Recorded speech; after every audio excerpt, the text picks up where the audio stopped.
Hi kids, it's time to leap into a world of exploration, discovery and joy with our next Leap into Learning session for 2021. Now over to our host for this week, Mrs. Brad. Hi everyone, welcome back to Leap into Learning. Hope you had a lovely couple of weeks break. So thank you for joining us again. This week, we've got a topic of Map My World. Wonder what that means? If we think about a map, it's really a picture of a place. And I have a map here. Wonder what this map is? I have a feeling it's a map of our world that we live in. We can explore our world so much. There is so much in our world to look at and to appreciate. Now, I have a feeling there is our country, Australia. And that is where we live, right here in Sydney. And this is the rest of the world that we belong to. So we are just one tiny part of our whole world. So today we're going to look at little bits of our world and how we can care and help it grow. Hope you enjoy.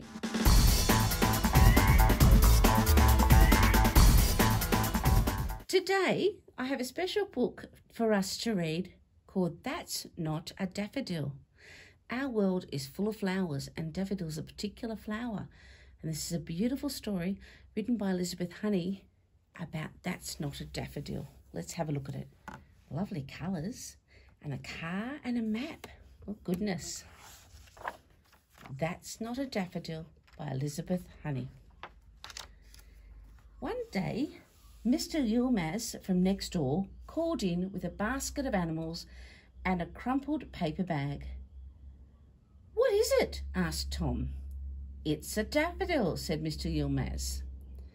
"That's not a daffodil," said Tom. "That's an onion." "Well, let's plant it and see," said Mr. Yilmaz. So they planted the bulb with the pointy end in a large round terracotta pot. "There," said Mr. Yilmaz, patting it down. "That will grow into a beautiful daffodil." Tom watched the pot, but nothing happened. Nothing, nothing, nothing. The next time Mr. Yilmaz dropped by, he asked, "How's the daffodil?" "That's not a daffodil," said Tom. "That's a desert." "Then we will make it rain," said Mr. Yilmaz. Oh, look at the beautiful watering can, pouring the water into it. So they made it rain and put it in the sun. I wonder what will happen now.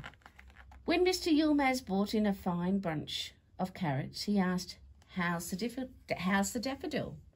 "Don't know," said Tom. "Well, let's have a look," said Mr. Yilmaz.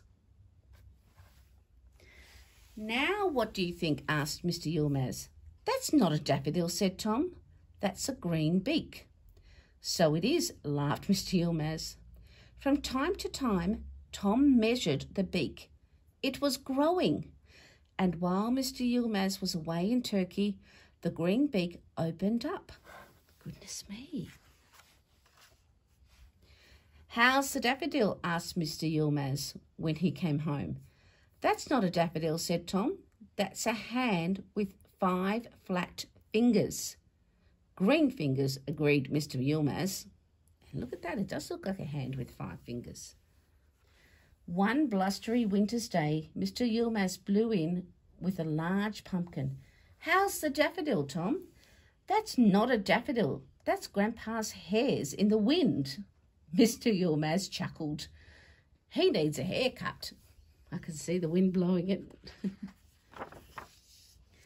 It was pouring with rain when Mr. Yilmaz brought in a bucket of lemons. "Ah, now we can see the bud of the daffodil," said Mr. Yilmaz. "That's not a daffodil," said Tom. "That's a wet rocket." "To the moon?" asked Mr. Yilmaz. "To the moon," said Tom.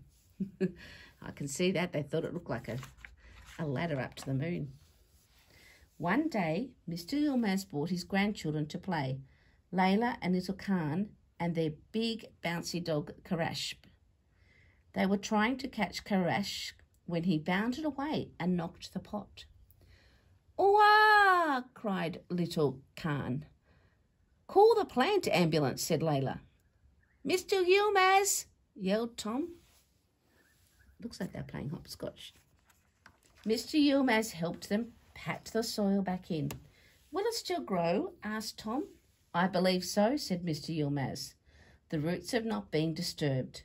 Now give it a drink, Layla, and put some water in the bird bath too." In a couple of days, the daffodil wasn't floppy anymore. "How's the daffodil after its little bump?" asked Mr. Yilmaz. "That's not a daffodil," said Tom. "That's a street light." Mr. Yilmaz smiled. "Shining yellow, spring's not far away." I can see he's put his toys in the pot as well. When Tom came home from a weekend at his grandma's, he ran to look in the backyard. "Mr. Yilmaz," cried Tom. "Mr. Yilmaz, ask the question." "How's the daffodil?" laughed Mr. Yilmaz. "Quick, come and look." "Oh," said Mr. Yilmaz, "now is that a daffodil?" Tom nodded his head. "That is a daffodil, yes." And look at the bright yellow colour of the daffodil. "But it's also a trumpet of gold." And there's Mr. Yilmaz and Tom admiring the beautiful daffodil that they grew from a seed. What a beautiful story about how we can look after and help things grow in our world.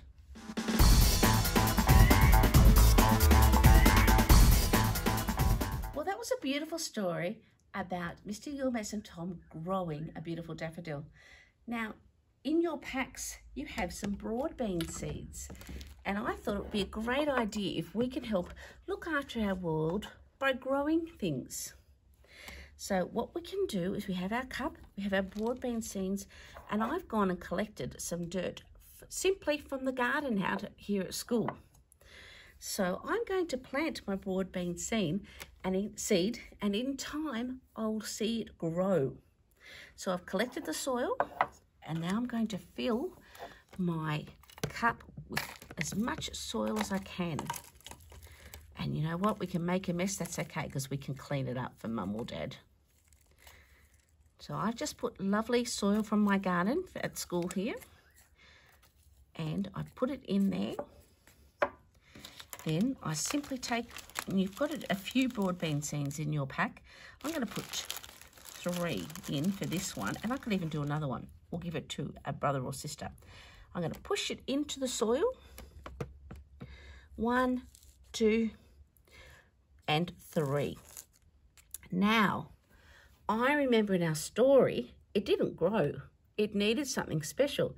It needed rain. So I have a jar of water, and I'm going to help it rain in the soil to help my bean grow. I'm going to fill it with a little bit of water, not too much, and I'm going to put it somewhere in the sun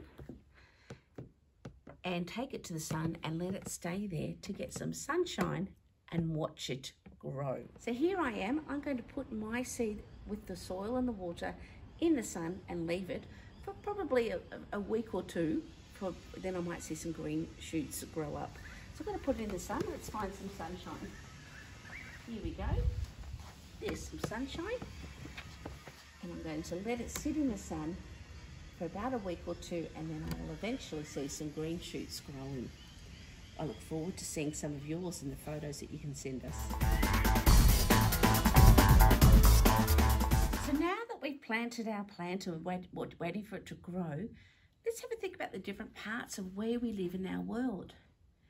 Now, we know that we have lots of animals in our world, and they often live on a farm and they help us. The cows give us milk and cheese. We also have a zoo over here where we look after and care for animals.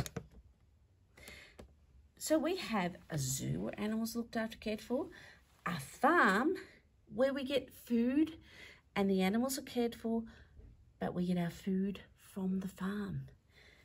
Over here, we have a city where we can live, and people might go to work in high-rise buildings. You might have a school down here where you go to school or preschool. You might have a house here with a chimney. So many many different parts of our world that we interact with. And it's most important that we are careful and care for all the different parts of our world. We are very, very, very lucky to be living in Australia with such a beautiful country and beautiful animals that we can live and interact with at the farm and the zoo, and also live in such beautiful houses that we live in.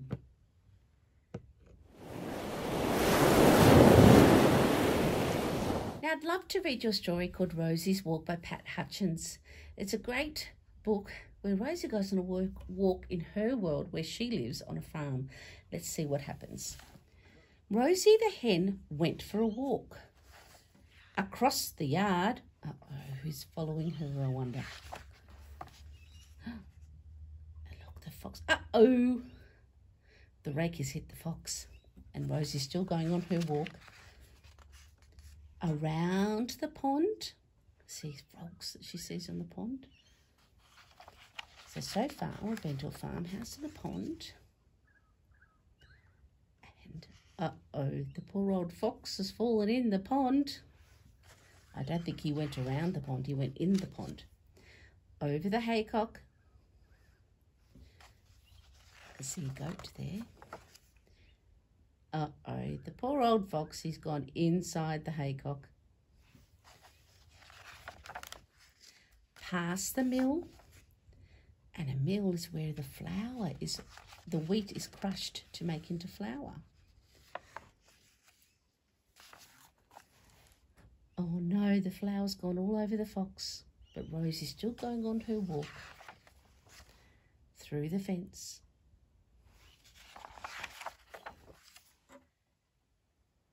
Oh, the fox has gone onto the wagon, and Rosie's still going on her walk. Under the beehives. Oh no, the wagon's about to hit the beehives. I wonder what's going to happen. Just what I thought. All the bees are chasing the fox, but Rosie is still going on her walk and got back in time for dinner. So just like Rosie, I think you could explore your world of where you live and even create a map, a drawing of where you live and what you discover on your walks around where you live. Hope you enjoyed that.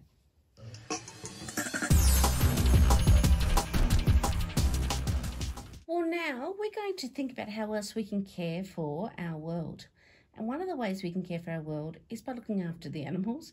And today a craft activity could be to make a tiny, tiny bed for some of our fun little animals that we can have at home in our toys. So to make our tiny bed, you will have in your pack a matchbox stick with no matches in it and some cotton wool balls and some black paper and a piece of cloth. Now, you will need to first of all have our matchbox there, and you get about 2 or 3 pieces of cotton wool. I put glue on the top of the matchbox because this makes a nice soft cover. This is why we do this, and I can have fun pulling the cotton wool apart. This is the fun part of this. I love pulling this apart. It's the fun part. Pull, pull, pull, and it makes it nice and soft for our animals. Then I get my material, whatever material you've got and however big it is. And if you have more material at home, you could make it bigger. That's absolutely fine. Now, I then, to make it easier, I can glue it and put a little bit of glue on my material. Or I can use some sticky tape. Or I might need to use both. Sometimes that happens when we do craft. I think I will need to use both. I'll just get my sticky tape. Thank you. So I'm going to get my sticky tape here and I can stick it down on the sides so that it sticks on. Now, I just happen to have this piece of material with the cute little frog on it, but you could have any piece of material you liked. Now, the next thing I'm going to do is to tape down the ends so that it's nice and secure. But what we can add is a little pillow inside, which is 2 or 3 little cotton wool balls just inside there, so it looks like a pillow. Then I'm going to make the bed head. To make the bed head, I can simply draw, if you like, a H. I can use a pencil or get Mum or Dad to help you. It's no problem at all. If you like, it's like a big bubble H. And then I can simply come down and draw a line across. I then get my scissors and very carefully, or get Mum or Dad to help you, cut out the bed head.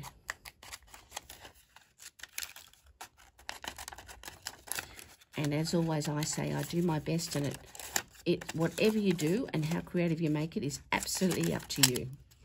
So then I have my bed head made. And it again looks different than the one I made before, which is fine. It's meant to be just a bit of fun and a bit of craft activity. Then I can stick my bed head on the back there, and I've made my cute little bed for my cute little animal, and he's got a nice soft bed to live on. So I hope you enjoyed our craft for today. I'd love to see some photos of your little beds that you've made. Have fun. Well, boys and girls, today we're going to finish off with a song. One of my favourites, Old MacDonald Had a Farm. Let's go. 1, 2, 3.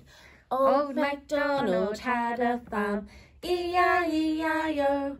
And on that farm he had a pig, E-I-E-I-O. With an oink oink here and an oink oink there, here an oink, there an oink, everywhere an oink oink. Old MacDonald had a farm, E-I-E-I-O. And on that farm he had a sheep, E-I-E-I-O. With a ba-ba here and a ba-ba there, here a ba, there a ba, everywhere a ba-ba. Old MacDonald had a farm, E-I-E-I-O. And on that farm he had a horse, E-I-E-I-O. With a neigh-neigh here and a neigh-neigh there, here a neigh, there a neigh, everywhere a neigh-neigh. Old MacDonald had a farm, E-I-E-I-O. Oh, well done. Thank you, everybody. Well, boys and girls, so glad you could join me today for Map My World. I hope you learned a little bit about how precious our world is. Keep showing and looking after your bean seeds that are growing, and hopefully you've been able to make a cute little bed for an animal that you might have at home. Have a lovely week, and we'll see you next week for another fun-filled Leap for Learning to do with science. Thanks for joining me. Well, thanks kids for leaping into a world of learning here with us at St Martin's, and thank you Mrs Bragg for taking us on this adventure. Until next time.